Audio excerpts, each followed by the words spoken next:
आज बनतोय अंडा मसाला स्पेशल हॉटेलमध्ये. बघा किती फास्ट बनतोय. एकदम थोडंसं तेल घेतलेलं आहे आणि त्यानंतर तेल गरम झाल्यावर कांदा घातलेला आहे, टोमॅटो घातलेला आहे, लसूण पेस्ट आणि आलं पेस्ट गेलेले आहे आणि हे सगळं तेलामध्ये परतून घ्यायचं आहे मस्त. टेस्ट चांगली येण्यासाठी आणि फास्ट होण्यासाठी याच्यामध्ये तांबडा रस्सा जो केलेला असतो तोच टाकायचा डायरेक्ट. रस्सा टाकल्यानंतर हळद टाकायची आहे, त्याचबरोबर लाल तिखट टाकायचं आहे आणि गरम मसाला टाकायचा आहे, जो आपण घरी केलेला असेल किंवा विकतचा गरम मसाला टाकला तरी चालतो. आणि त्यानंतर कोथिंबीर घालायची आहे थोड्या वेळानंतर तेल सुटल्यावर आणि त्यामध्ये बॉइल्ड केलेली अंडी टाकायची आहेत.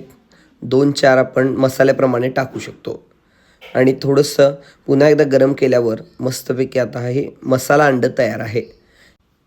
हे हॉटेल आहे फ्लेवरस क्लासिक कराड या ठिकाणी.